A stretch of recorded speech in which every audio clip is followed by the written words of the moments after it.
오늘은 우리 크리스천 캘린더에 의하면은 Reformation Sunday, 종교 개혁 주일입니다.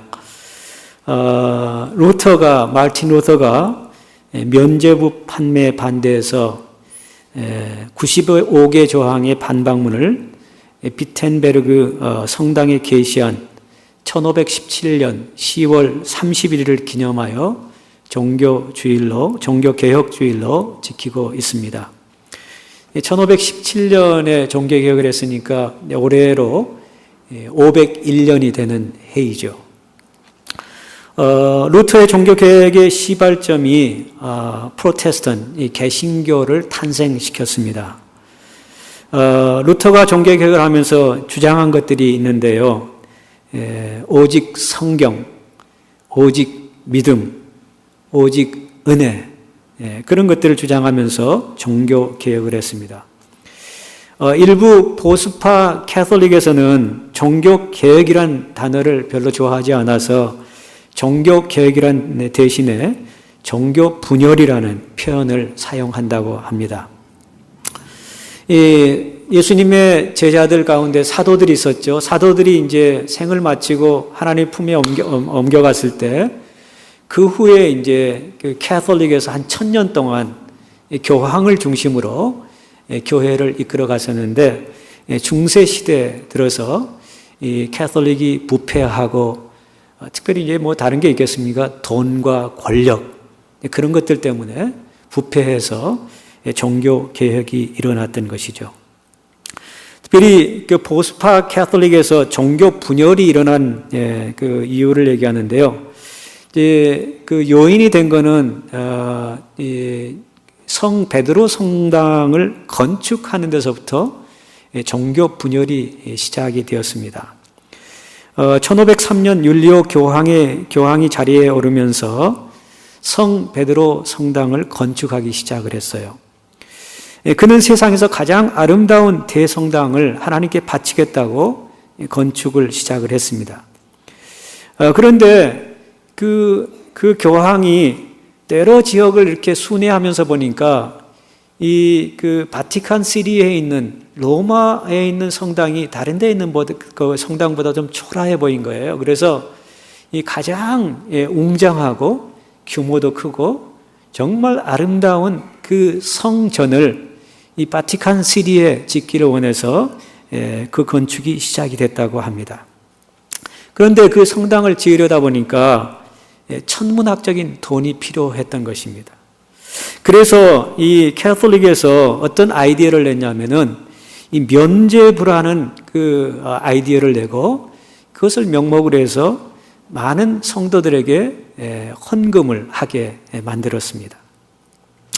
면죄부의 판매 대금의 일부는 그 성 베드로 성당을 건축하는 기금에 쓰여졌다고 합니다.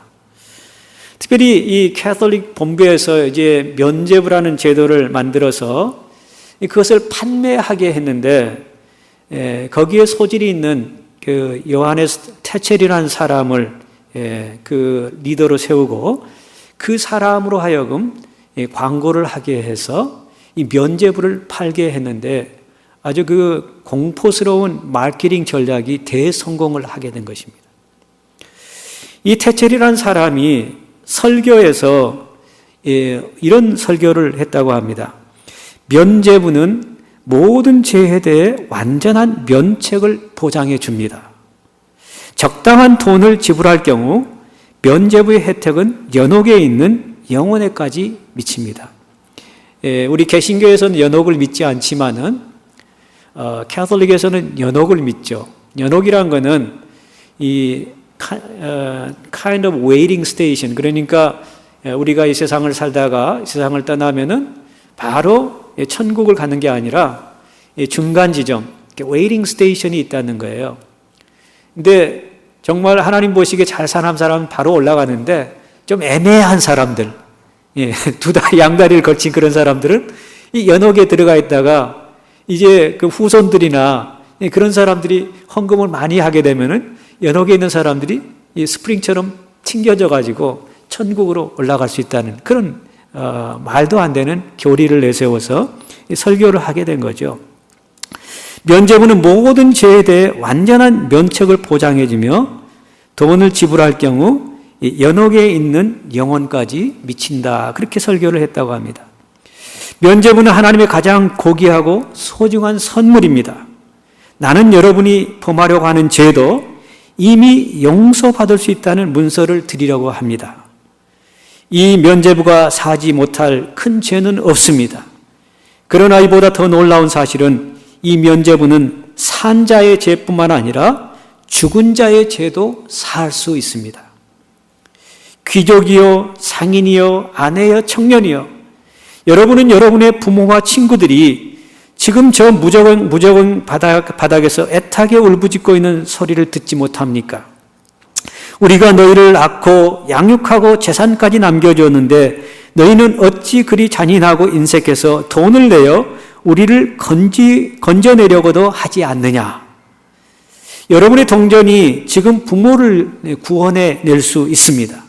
동전이 갯속에 떨어지는 소리와 함께 그들의 영혼이 연옥에서 벗어나게 됩니다.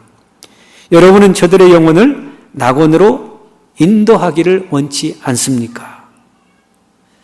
이런 설교를 하니까요, 많은 성도들이 너나 없이 자기 조상들을 생각하면서 헌금을 하기 시작했는데 그게 먹혀 들어갔던 것이죠. 텟셀의 이런 어떤 설교, 그리고 교황청에서 면죄부를 발행해서 판매를 한 것에 대해서 루터가 자극을 받았습니다. 텟셀이 면죄부로 구원을 살 수 있다는 것 가르치는 것을 보고 루터는 용납할 수가 없었습니다. 그래서 95개 조항 반박문을 비텐베르크 그 성당 정문에 포스팅하고, 그때 마침 구텐베르그 인쇄술이 개발이 되어서 루터는 그냥 자기가 이 비성경적인 그런 것을 행하는 교황청에 그것을 알리고 또 신학적으로 그것을 잘 정리하기 위해서 그냥 붙인 건데, 인쇄술이 발달하다 보니까 이 독일뿐만 아니라 유럽에 있는 사람들까지 그 사실을 알게 되어버린 겁니다. 바티칸시티 하면 가장 먼저 떠오르는 성당이 있는데요. 시스티나 성당입니다. 성 베드로 성당이죠. 성 베드로 대성당 공사는 브라만테라는 사람이 주도했고, 바티칸 궁전 벽화는 라파엘로, 그리고 시스티나 성당의 천장 벽화는 마이클 앤젤로, 우리말로는 미켈란젤로죠. 만든 작품이라고 합니다. 그러니까 시스티나 성당에 가면은, 또 바티칸 시티에 가면은 중세 시대, 르네상스 시대 모든 예술품이 거기에 다 집결되어 있는 것을 보게 됩니다. 시스티나 성당 천장 벽화는 천지 창조부터 최후 심판까지 그려져 있는데요. 당대 최고의 조각가였던 마이클 앤젤로가 그린 거라고 합니다. 시스티나 성당의 천장 높이는 20m나 되고요. 그리고 길이가 41.2m나 되고요. 폭이 13.2m라고 합니다. 20m나 되는 천장에서 그림을 그린다고 한번 여러분 상상해 보시기 바랍니다. 지금처럼 여러 가지 이렇게 쌓는 그런 것도 없고 기계로 쓱 해서 올라가서 그린 게 아니고요. 20m나 되는 그 높이에다가 천장에다 그림을 그릴 때 얼마나 힘들었겠습니까, 여러분? 그때 당시에는 이동식 작업대도 없었고요. 당시 기술 수준으로는 천장에다 그 벽화를 그린다는 게 보통 어려운 일이 아니었을 것입니다. 그 천정과 그 성당에 그려진 등장인물만 해도요, 336명이나 되고요. 인물의 크기는 실제 인간보다 3배나 컸다고 합니다. 아마 마이클 앤젤로가 교황의 명령에 따라 그 천장 벽화를 제작하면서 겪은 고통은 한두 가지가 아니었을 것입니다. 원래 마이클 앤젤로라는 사람은 화가가 아니고 조각가였습니다. 그동안 벽화를 그려보지 않아서 처음에는 실수도 많이 했다고 합니다. 거기에다가 천장의 형태가 고르지 않아서 그림 그리는데 굉장히 어려웠다고 합니다. 그래서 천장의 굴곡에 따라 형태를 잡고 인물이 튀어나온 것처럼 그리거나 간격을 조절해 가면서 조심스럽게 그려야 했다고 합니다. 또한 위치에 따라 볕이 드는 양이 다르기 때문에 채광에 맞춰서 색채를 조절해야 한다고 합니다. 보통 그림처럼 마른 재질의 나무나 천에 그림을 그리는 것과는 비교도 안 될 정도로 어려운 작업을 하게 되었다고 합니다. 마이클앤젤로는 벽화를 제작해보지 않아 해반죽에 들어가는 물의 양을 조절하지 못해 처음에는 곰팡이가 피어가지고 다시 모든 작업을 해야 했다고 합니다. 그래서 해반죽을 칠하고 그림을 그리고 다시 걷어내고 해반죽을 칠하기를 반복해야 했다고 합니다. 저도 이 9년 전인가요? 결혼 25주년이라 그래서 우리 딸이 저하고 아내를 이제 그 유럽 여행을 보내줬을 때 그 시스티나 성당을 직접 가서 본 적이 있습니다. 일단 그 바티칸 시티에 들어서는 순간 정말 우리 이 역사책에 나오는 그런 그 유명한 화가들의 작품, 조각품들이 질비하게 이렇게 있는 것을 보게 되고요. 또 특별히 그 시스티나 성당 안에 들어서면서부터 압도를 당하지 않을 수 없습니다. 우선 밖에서 보는 규모가 엄청났고요. 성당 안에 어마어마한 유물들이 가득했습니다. 천정을 금으로 도배를 했는데 40톤의 금이 쓰였다고 합니다. 성베드로 성당에는 관광객들도 많지만 성지 순례자들도 굉장히 많이 오더라고요. 각국에서 온 성지 순례자들의 표정은 정말 자랑스러움, 감격 그 자체였습니다. 솔직히 말해서 저도 첫인상이 정말 놀라지 않을 수 없었습니다. 입이 탁 벌어지는 그런 도대체 인간의 한계가 어디까지일까? 지금 시대도 아니고 한 500년, 한 1000년 전에 어떻게 사람의 힘으로 이런 작품을 만들어낼 수 있었을까? 도대체 인간의 한계는 어디까지일까라는 생각을 하면서 놀랐던 기억이 납니다. 마이클앤젤로가 천장 아래 눕거나 목을 꺾고 그림을 그렸을 것을 생각해 보니까 이 성당의 작품들은 정말 가치 있는 많은 사람들이 땀과 피를 흘리면서 만들어 놓은 작품이라는 생각이 들었습니다. 제 생각에는 아마도 마이클앤젤로나 그곳에서 작업했던 많은 화가들이 지금 아마 하늘나라에 가 있다면은 카이로프랙터에 가서 아마 목 디스크 아마 치료를 받고 있지 않을까 그런 생각을 해봅니다. 정말 그 규모 면에서나 작품 면에서나 예술적인 작품 면에서나 정말 놀라지 않을 수 없는 그런 작품을 보면서 또 한편으로는 이런 생각이 들었습니다. 과연 하나님께서 이와 같은 놀라운 작품을 보실 때 무슨 생각을 하실까? 하나님께서는 그런 성당을 그 많은 사람들을 동원해서 땀과 피와 돈과 모든 것을 동원해서 그 성당을 지은 것을 보고 하나님께서는 어떤 생각을 하실까? 그런 생각을 하니까 좀 자랑스럽다기보다는 감격이라기보다는 좀 부끄러운 생각, 또 한편으로는 분노가 생기는 그런 것을 경험해 보기도 했습니다. 교회를 궁전처럼 짓는 것을 하나님이 원하시는 걸까? 과연 그런 어떤 놀라운 작품을 보고 하나님께서는 기뻐하실까? 저는 아니라고 생각을 합니다. 오늘 말씀에도 보면은 예수님께서 기록된 바 내 집은 기도하는 집이라 하였거늘 너희는 강도의 소굴을 만들었도다. 그 면죄부를 판매해서 일부 그 돈은 이 교황청에서 착복을 하기도 하고요. 베드로 성당을 짓는데 많은 돈이 투자되었잖아요. 그리고 이 캐톨릭이 부패해가지고요. 나중에는 성직을 매매하는 그런 일이 있었잖아요. 이 한때는 이 왕이 교황 앞에서 무릎을 꿇고 사죄하는 그런 일도 있었잖아요. 교황의 권력이요, 이 세상을 다스리는 그런 시대였어요. 왕이 교황 앞에서 꼼짝 못하는 그런 시대였어요. 그래서 이 영토의 3분의 1이 다 캐톨릭 땅이에요. 시카고에도 보면은 좋은 땅들, 캐톨릭이 소유한 땅들이 얼마나 많이 있는지 몰라요. 먼더라인에는 캐톨릭 세미너리에 교황이 온다는 뉴스를 엊그제 제가 들었는데요. 거기도 가보면은 기가 막히잖아요. 호수가 있고 가을에 가면은 이 단풍이 져가지고 참 보기 좋은데요. 그 넓은 땅도 다 캐톨릭이 소유한 땅 아닙니까? 예수님이 재림하셔서 겉만 번지르르 한 건축물을 보시면 뭐라고 할까?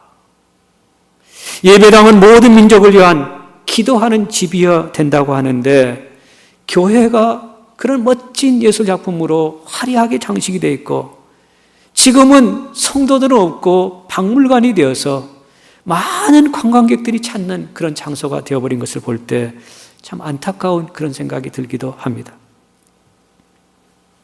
성경에 보면은 비슷한 일을 추진했던 사람들이 나오는데요. 대표적인 사람이 다윗입니다.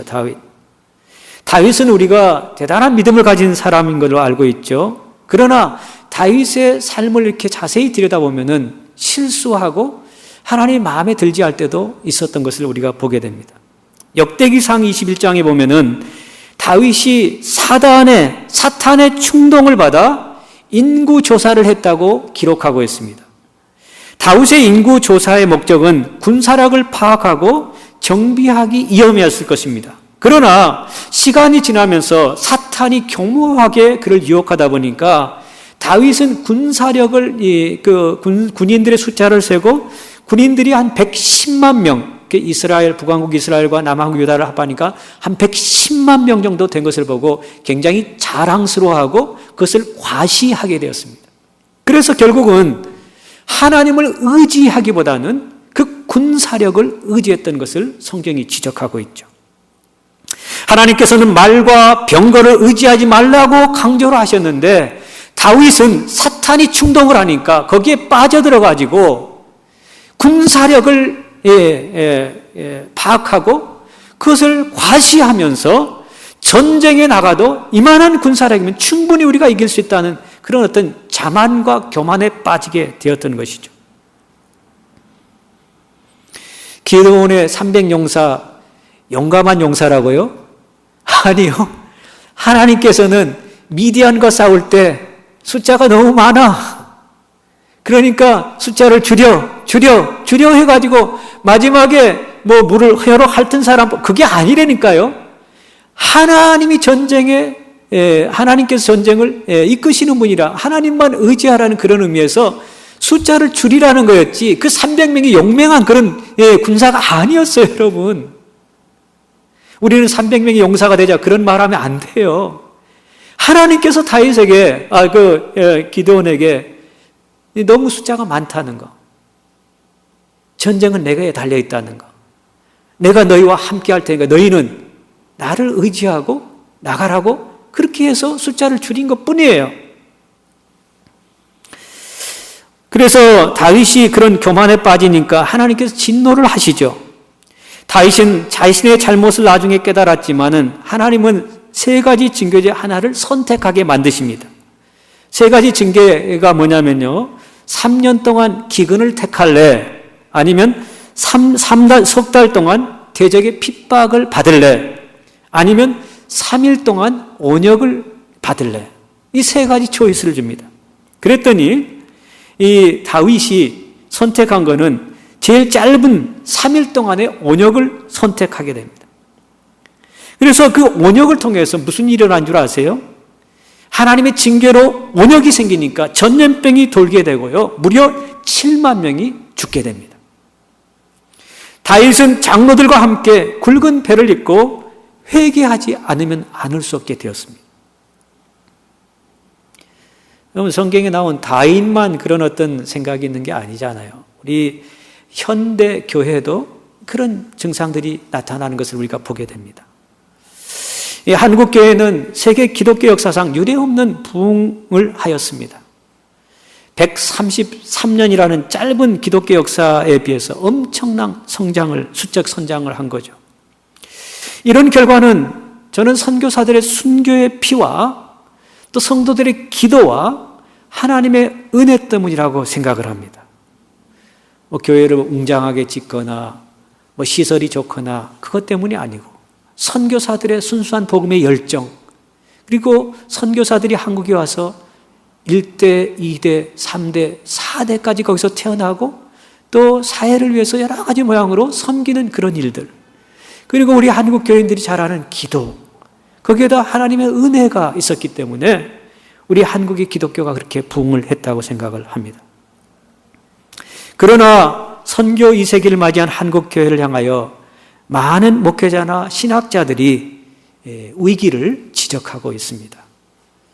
특별히 한국 교회에서 존경받았던 옥하는 목사님은 그 중심에 3가지 문제가 있다고 지적을 하셨습니다. 첫 번째, 한국 교회는 허수에 매였다고 지적을 하셨습니다. 한국 교회 성도들은 수입이 100만 원이면 200만 원이라고 속이고요.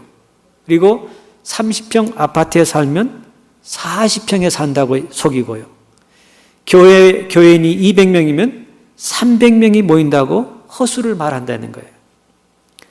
한국 교회 큰 교회는 교인 수가 10,000명, 20,000명, 50,000명, 10만 명이라 그러는데요. 이게 두얼 멤버십을 가진 사람들이 너무 많은 거예요. 옛날에 청교도들이 사역하던 시절에는요, 교인이 이 교회에서 다른 교회로 이명을 할 경우, 이사를 가거나 옮길 경우는 그 전에 다니던 교회에 확인을 하게 돼 있어요. 그래서 만약에 이사를 가서 더 이상 나오지 못하면 그 교회 재적에서 빼게 돼 있는데, 요즘은 그런 거 확인하는 교회가 어디 있습니까? 어떤 사람은 그런 얘기를 했다 그래요. 제가 만나는 목사님들 가운데 세교 환영회를 하면서 서로 돌아가면서 자기 소개를 하는데, 한 분이 목사님, 이 교회가 마지막 교회가 되기를 원합니다. 제가 지금까지 4교회를 다녔습니다. 그러니까 그 5교회 다 그 사람의 이름이 올라가 있는 거예요. 그러니까 그 숫자를 따지면은 10만 명 막 그렇게 되는 거죠. 근데 사실 한국에 가보니까요, 최근에 그 가장 아름답게 진 사랑의 교회 그 좌석이 몇 석인 줄 아세요? 6,500석이에요. 아무리 큰 교회도 10,000명이 들어가지 않아요. 1부, 2부, 3부, 4부, 5부 예배를 드린다 하더라도 7,000명씩 5부면 35,000명이에요. 근데 숫자를 보면 막 2배, 3배 막 그렇게 나오죠. 이 두얼 멤버십 때문에 아마 그런 일이 있는 것 같아요. 아무튼 이 허수에 매여 있다고 지적을 했습니다. 그 다음은 허세가 문제라는 것입니다. 숫자를 앞세우고 크기를 앞세우고 건물을 앞세우고 높은 직위를 앞세우지만 실상은 실력이 없다는 것을 지적한 것이죠. 그러다 보니까 큰 소리만 치고 허풍과 거칠애로 인해서 결국은 세상에 매력을 주지 못하는 교회로 전락해버렸다고 지적을 했습니다. 마지막으로 옥 목사님 지적한 것은 허상입니다. 허상. 외형적으로는 번듯한 사람이고 교회당도 번듯합니다. 그러나 실상은 내용이 없고 실속도 없다는 것입니다. 그러다 보니까 입술로는 믿는다고 하지만 실제의 삶은 너나 나나 마찬가지라는, 그래서 세상에 별로 신비감, 영향력을 주지 못한다는 것을 지적하신 것입니다. 그러면서 교회 부흥이 왜 안 될까? 그 목사님은 교회 때문에 부흥이 안 된다고 얘기를 하죠. 그런데 왜 이런 교회가 되고 왜 이런 크리스천이 되었는가? 누구의 책임인가? 첫 번째로는 교회 지도자들의 책임이고 우리 성도들의 책임이 있다고 얘기를 하셨습니다. 우리는 이런 시점에서 미가 선지자의 말씀을 기울여 드려야 할 것입니다. 미가서 6장에 보면은 내가 무엇을 가지고 여호와 앞에 나아가며 높으신 하나님께 경배할까? 내가 천천의 수양과 번제를 주께 드릴까? 아니면 내 몸의 열매로서 주께 바칠까? 사람아, 주께서 선한 것을 보이셨나니 여호와께서 너에게 구하시는 것은 공의를 행하고 인자를 사랑하며 겸손히 내 하나님과 행하는 것이 아니냐. 종교개혁주의를 맞이해서 과연 우리는 어떤 마음을 가지고 또 교회에 나와서 하나님을 예배하고 또 크리스천의 삶을 살고 있는가 한번 생각해 볼 수 있기를 바랍니다. 여러분 혹시 그 한국에 있는 엔터테인먼트 회사 가운데 SM이라는 엔터테인먼트 회사 들어보셨어요? SM이 뭐죠? 수만의 약자, 이수만 씨의 약자입니다. SM 엔터테인먼트. 근데 그 SM 엔터테인먼트는요, 그 기업가입니다. 굉장한 기업가입니다. 이수만이라는 사람은 전직 가수고 또 MC로 활약했던 그런 사람이 SM 엔터테인먼트라는 회사를 설립했습니다. 그 사람은 서울대 농대를 나왔는데요. 농대 시절부터 음악 활동을 했다 그래요. 샌 페블스라는 그 그룹에 속해서 가수 활동을 했던 사람입니다. 그 사람 노래는 대표곡은 그렇게 많지 않아요. 행복 그런 주제로 부른 곡들이 기억이 나는데요. 그 사람이 히트했던 노래는 거의 없어요. 근데 그 사람이 음악을 하다가 갑자기 미국으로 유학을 오게 됩니다. 1981년도에 유학을 오게 되는데요. 캘리포니아 스테이트 유니버시티로 유학을 와서 컴퓨터 공학 석사 학위를 받게 됩니다. 그런데 그 이수만이라는 사람이 미국에 그때 와서 유학 생활을 하다 보니까 그때 마침 그 MTV라는 그게 보게 된 거예요. 그래서 이 이수만 씨의 그 생각에는 MTV를 보면서 이제는 가수들도 들려주는 그런 무대에서 들려주는 음악을 할 게 아니라 보여주는 음악을 하는 게 좋겠다라고 생각을 한 거예요. 그래서 이수만 씨가 유학 생활을 마치고 한국으로 돌아갑니다. 한국으로 돌아가서 SM 엔터테인먼트 그 회사를 설립하죠. 그리고 무대에서 뭔가를 보여줄 수 있는 가수와 댄서들을 찾기 시작합니다. 그래서 무대에서 뭔가를 보여줘야 되기 때문에 첫 번째 찾은 사람이 있었는데 현진영이라는 사람입니다. 이 사람은 아주 유명한 춤꾼이라고 합니다. 한국 댄스계에서 알아주는 정말 춤을 잘 추는 그런 사람이라고 합니다. 이 사람을 제일 먼저 발탁을 했어요. 그리고 나중에 구조점이라는 사람, 그 다음에 SES 옛날에 그 멤버였던 바다라는 사람이 미랄 그 초청으로 한번 시카고에 온 적이 있었죠.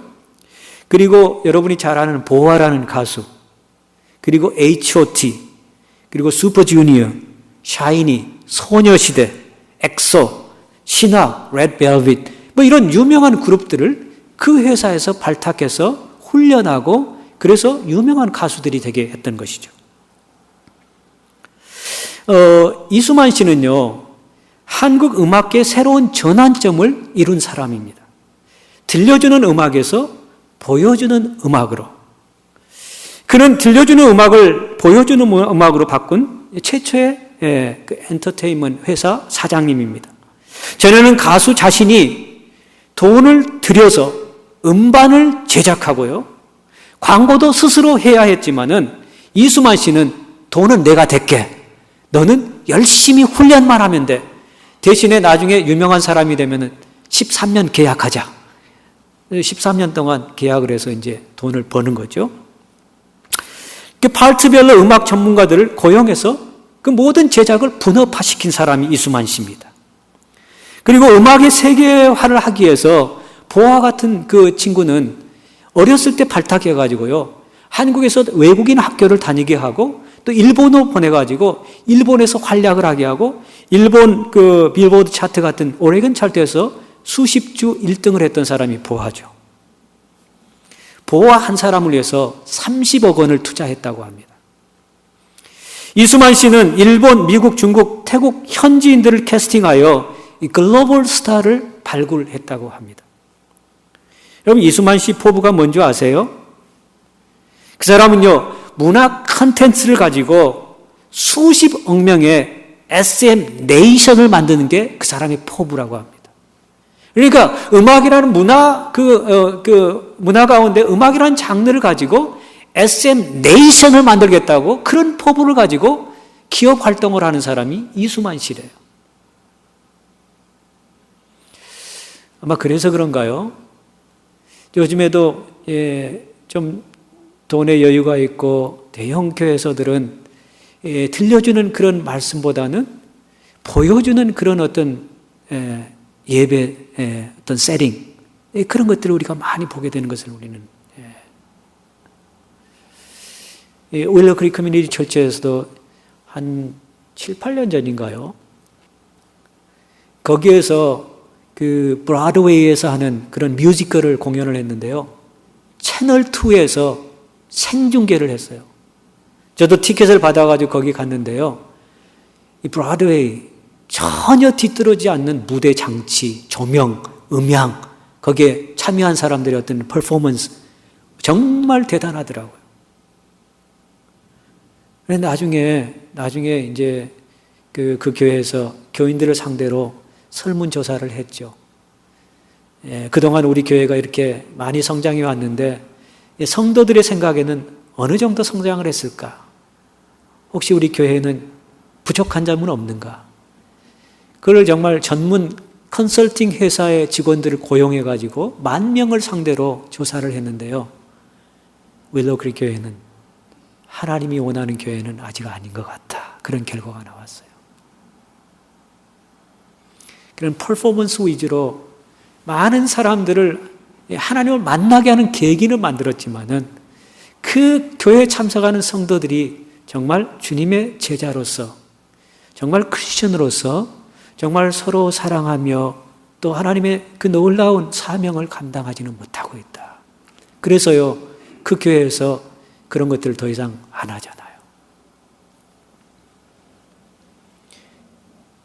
예배에 나왔을 때 어떤 스테이지가 그냥 화려하고 또 전문 음악가들이 나와서 음악을 부르고 정말 드라마를 통해서 사람들의 마음을 움직이고 그런 것도 도움이 되기는 하겠지만은 정말 들려지는 말씀, 그 하나님의 음성, 그게 중요한 것 같아요. 그 전에 위튼 칼리지에서 교수였던 로버트 웨버라는 사람이 예배학의 권위자인데요. 요즘 현대인들의 그 예배 드리는 모습을 보면 nothing but an audience. 스테디움에 가서 축구 경기를 보는 그런 관중들이나 브로드웨이 쇼에 가서 그 앞에서 퍼포먼하는 사람들을 이렇게 앉아서 우두커니 쳐다보는 그런 어떤 정도의 예배자들을 보게 된다. 그래서 그 사람이 worship is verb. 예배는 동사다. 라고 책을 쓰기도 했죠.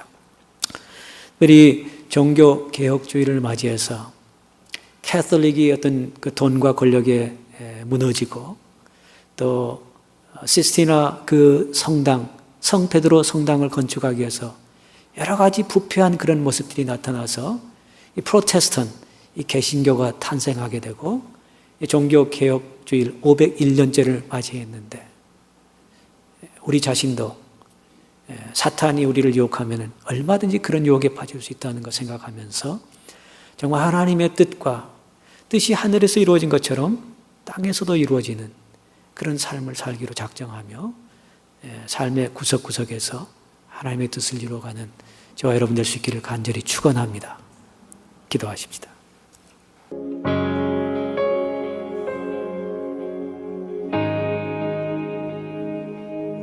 나의 눈 열어 주 보게 하소서. 주의 아름다운 보기 원하네. 주님의 큰 영광 나의